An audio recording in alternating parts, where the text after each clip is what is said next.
gave Florida law enforcement a great law when it passed House Bill 365. It held drug dealers who caused a death due to selling a deadly drug to someone responsible for that person's death. It sent a loud message to drug dealers. If you deal and they die, you pay. This law, as successful as it's been, fell short. The law failed to include drug dealers who were under the age of 18. On June 3rd of 2024, Devin Ramos and a friend purchased 2 Percocet pills from a juvenile drug dealer. Well, purchased what they were led to believe were 2 Percocet pills. These pills were laced with fentanyl, a deadly poison. Both children overdosed. Devin's was fatal. All from one decision, one pill. But someone else made a decision too. Someone who knew what was in that pill. Someone who knew the risk and still sold the pills. And yet, under Florida law at the time, because the dealer was 17 years old, he faced no consequences, no responsibility for his actions, no justice for giving Devin a pill that he knew could possibly harm, or even worse, kill him. Think about that. If he had used a gun, a knife, or by any other means to take someone's life, he would have faced murder charges and severe consequences for his actions. But poisoning someone with fentanyl, the law made a distinction, and this dealer, simply because he was a juvenile, could not be held accountable. When I learned of this case, I was absolutely infuriated and at the same time heartbroken. I joined Devin's mother and grandmother at the funeral, and as a father and the sheriff, I felt absolutely helpless. I promised Miss Amita that I would do everything in my power to change the law so no other parent would have to face even more agony, that nothing could be done. I called Senator Danny Burgess and Representative Tracy Coister, leaders who not just talk about change, but make it happen. I explained the gap in the law, the family left behind, and the injustice that persists. Without hesitation, they both said, let's fix this. And we got to work developing the language. Together, law enforcement and legislators crafted House and Senate Bill 612. We spoke to other legislators, testified at committee meetings, and in less than a month, this bill will become a law. Today, we celebrate the victory, not just for law and order, but for every parent who deserves to know that the law won't turn a blind eye to the person who poisoned their child. This change in legislation makes one thing clear. If you knowingly distribute a deadly substance such as fentanyl and someone dies, your age will no longer shield you from the consequences. This is a true example of good government. It started with a tragedy, sparked a conversation, and led to real, meaningful change. A tremendous thank you to Senator Burgess for your leadership and action in sponsoring this bill. And thank you, Representative Coister, for championing this bill and seeing it through to enactment. Both of these legislative leaders who wanted to be here were called to the Capitol this week for budget hearings. I also must take a moment to thank our governor. Thank you, Governor DeSantis, for all of your support of law enforcement, and thank you for signing this bill into law. Although Senator Burgess and Representative Coister are not here today, an ally for law enforcement and someone who is tireless and fearless in her pursuit of justice, our state attorney, Susie Lopez, is joining us today. And someone who has experienced tremendous anguish, sadness, and heartbreak, Devin Ramos's mother, Amy Omida, is also joining us today. Miss Omida, your strength, your voice, and your love for your son helped push this forward. And we are proud to stand with you today. While we could never bring Devin back, drug dealers who think that there's a loophole in facing justice, think again. Part of Devin's legacy will be holding you accountable. I would now like to welcome Miss Omida to the podium.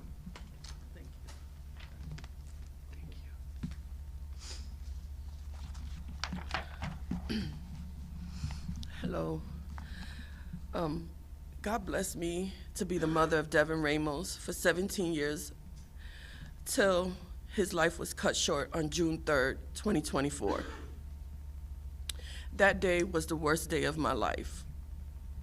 Yesterday, June 3rd, made 1 year since my baby boy went to go be with his Heavenly Father. My son, Devin, had his whole life ahead of him. Devin was such a talented kid and loved making music and playing basketball and hanging out with his friends. My son has such a huge heart and a kind soul.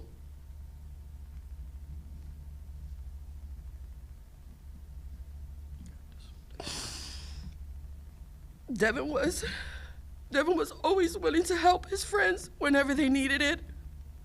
Devin meant the world to me, his brother Nico, his father Sal, and his other 4 siblings and family members. There isn't a day that goes by that I do not think about him and miss him tremendously. Some days this all feels unreal to me. I was very angry, helpless, and confused when I found out that nothing could be done to the individual that supplied the pill, leading to the overdose of my son. I didn't know what to do, but I knew I wanted justice for Devin. Sheriff Chad Chronister attended my son's wake, and he promised me that he would do everything in his power to change this law. And he kept his promise to me and my family. I am so thankful and grateful to Sheriff Chronister and the Sheriff's Office and all their hard work and dedication. You will never understand how much this means to me and my family.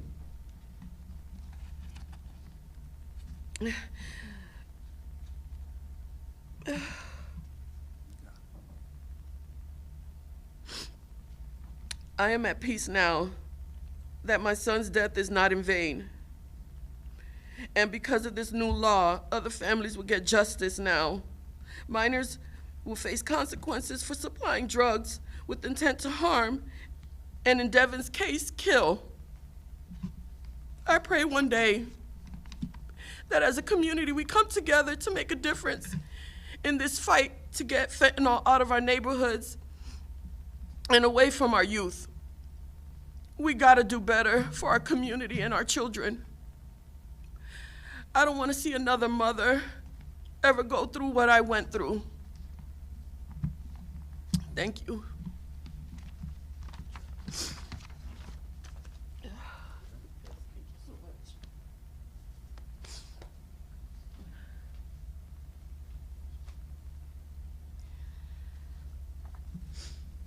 Good morning.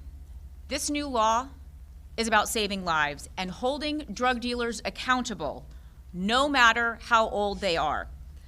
Previously, Florida law didn't allow prosecutors to hold a drug dealer accountable for someone's death unless that person, that defendant, was 18 years of age or older. When the sheriff's office brought Devin's case to my office for consideration to file charges, our hands were tied. The drug dealer in that case was under 18 years of age, which meant that we could not charge him with murder. Thankfully, through our sheriff and our lawmakers, things in Florida have changed. They drew a line in the sand and said, if you put this poison out into our community, you will be held accountable no matter what your age is. This is a case where law enforcement brought an issue to lawmakers in Tallahassee, and they took action. Thank you to Senator Danny Burgess and Representative Tracy Koster for your leadership on this issue. They worked with Sheriff Chronister to solve a problem which will ultimately make our community a safer place. How will this new law help our community? It will act as a deterrent to the young drug dealers who are out there who think that age is a shield. I can't get charged if I'm under the age of 18. That is not the case anymore. We can now charge a juvenile with third-degree murder if they deal drugs that cause a death, just like in Devin's case. That is a second-degree felony punishable by up to 15 years in the Florida State Prison. Before, our hands were tied. Now, as a juvenile, you can be charged as an adult with a second-degree felony. Ultimately, of course, we hope that criminals take note and stop dealing drugs, because no mother should have to go through what Miss Omida has gone through for the past year. But at the very least, we know that this new law means we can hold anyone accountable for peddling this deadly poison, fentanyl specifically, into our community. Criminals, take note. If you're dealing deadly drugs like fentanyl, you won't get a pass in Hillsborough County just because of your age. You make an adult decision and you kill someone, you will face adult consequences. Thank you very much. At this time, we'll attempt to answer any questions there may be. I just have a question for Amy, if you don't mind. Did you ever think that, your son's beautiful, it looks like every other teenager did? Did you ever think that your family would go through this? What message do you have for other families that are listening to us? No, I never thought that I would ever go through this. I seen other families go through this, and I always said that this would never be me, that I would never have to experience this. But I did, and it's real.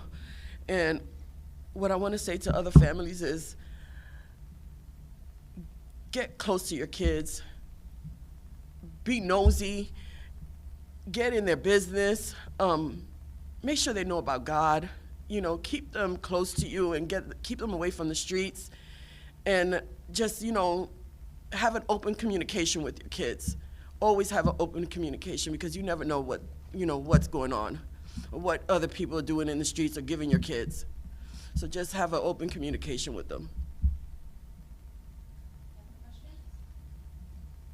Just on the prosecution side of this, I know that the judicial system, people might not always understand this when it comes to understanding how things are prosecuted. Obviously, there's been a lot of progress made when it comes to prosecuting adult dealers, now juvenile dealers. Can you just talk about, so people may have a better understanding how difficult it is and historically it's been for you guys to prosecute these cases, and maybe, this is obviously helping. The legislature gave us this tool of charging someone with first-degree murder for the unlawful distribution of illegal drugs. Fentanyl is really what we're seeing the most in right now. And we are a very lucky community in that our law enforcement partners do excellent investigations. Like I said earlier, our hands were tied in this case based solely on the fact that this defendant was under the age of 18. After July 1st, when this law goes into effect, our hands will no longer be tied. That won't affect Devin's case, of course, but it could affect cases in the future. But our law enforcement partners work very hard to put these cases together to find out who it is that sold or gave that deadly pill or that deadly substance to someone who ultimately died. And so putting these cases together, our law enforcement partners are the heart and soul of that, and they work tirelessly to get justice for families. Sheriff, we see this kind of events happening so often when a youth loses their lives. Is there anything the department can do to prevent this thing before it happens? Because after it happens, everybody can come with solutions. But Yeah, great question. And enforcement and arresting somebody, putting together an investigation is one small piece. Education and awareness, prevention, treatment. The sheriff's office is heavily involved in all aspects when it comes to substance abuse, mental health that comes along with substance abuse. So, the arrest is just one small piece of this. You asked a great question about how hard these cases are to prosecute. You have to prove that they knowingly distributed or sold the substance and knew that it was deadly. And this case was a great case. We had all 3 children together when we did investigation on their cell phones, so we knew where they were together. We had the suspect's car outside the residence. We had text communication back and forth showing that they wanted Percocet pills, showing that they were purchasing 2 Percocet pills, $12 a piece. Nowhere ever did they ever said they wanted fentanyl, that they want something different, that they made it clear what they wanted to purchase. So this case would have been a great case to hold this juvenile offender accountable for taking a life. You can't imagine how frustrating it was to be at that funeral and know that you're helpless. You can't do anything. Until we did. Any other questions? Really quickly, thank you all so much for being here and having us, and I'm so sorry for you and your loss and your family. And Sheriff, you know, this opioid crisis is something we've been battling as a country, as a state. It doesn't matter where you are. Do you feel like this new legislation is just the first step, or one of the first steps into fully battling this crisis? Yeah, I think, again, when you talk about a crisis, it has to be multifaceted, and that's how our approach has to be. We have to focus on education and awareness, you know, that prevention piece. We have to focus on substance abuse. 100%, you know, a focus on both of those components. Yes, I think, to answer your question, enforcement, here's another enforcement tool. So I think when you talk about a crisis, there's a multifaceted approach. You have to improve your ability in all 3 facets, the treatment of it, the education and awareness, and then the enforcement. And with the governor and legislators giving us this tool, you heard the state attorney mention it, I think it's a deterrent, and it sends a loud and clear message. It's not a secret that a lot of drug dealers will use juveniles because the sanctions and penalties are much less severe, right? We have constitutional requirements and boundaries that we have to operate in. You know, that's why this helps change that. Maybe this will keep one child. If it keeps one child from losing his or her life, we've been successful. So absolutely, I think this is another tool in a toolbox in the fight against the opioid crisis. Thank you. Ensuring that the message does get to those juveniles, similar to what Amy touched on, talking directly to parents and guardians, what would you say to them about the seriousness of the charges that they could face? The fact that somebody would sell something knowing that it could harm or worse yet, take their life, should be deterrent enough. But with that being said, I think this law sends a loud and clear message that if you deal and they die, you're going to be held responsible. This is a serious crime with serious consequences. And no one under the age of 18 wants to spend this amount of time in prison. It will change the trajectory of your life forever, just like you changed the person who you poison's life forever. Thank you, everyone. Please have a safe and great day.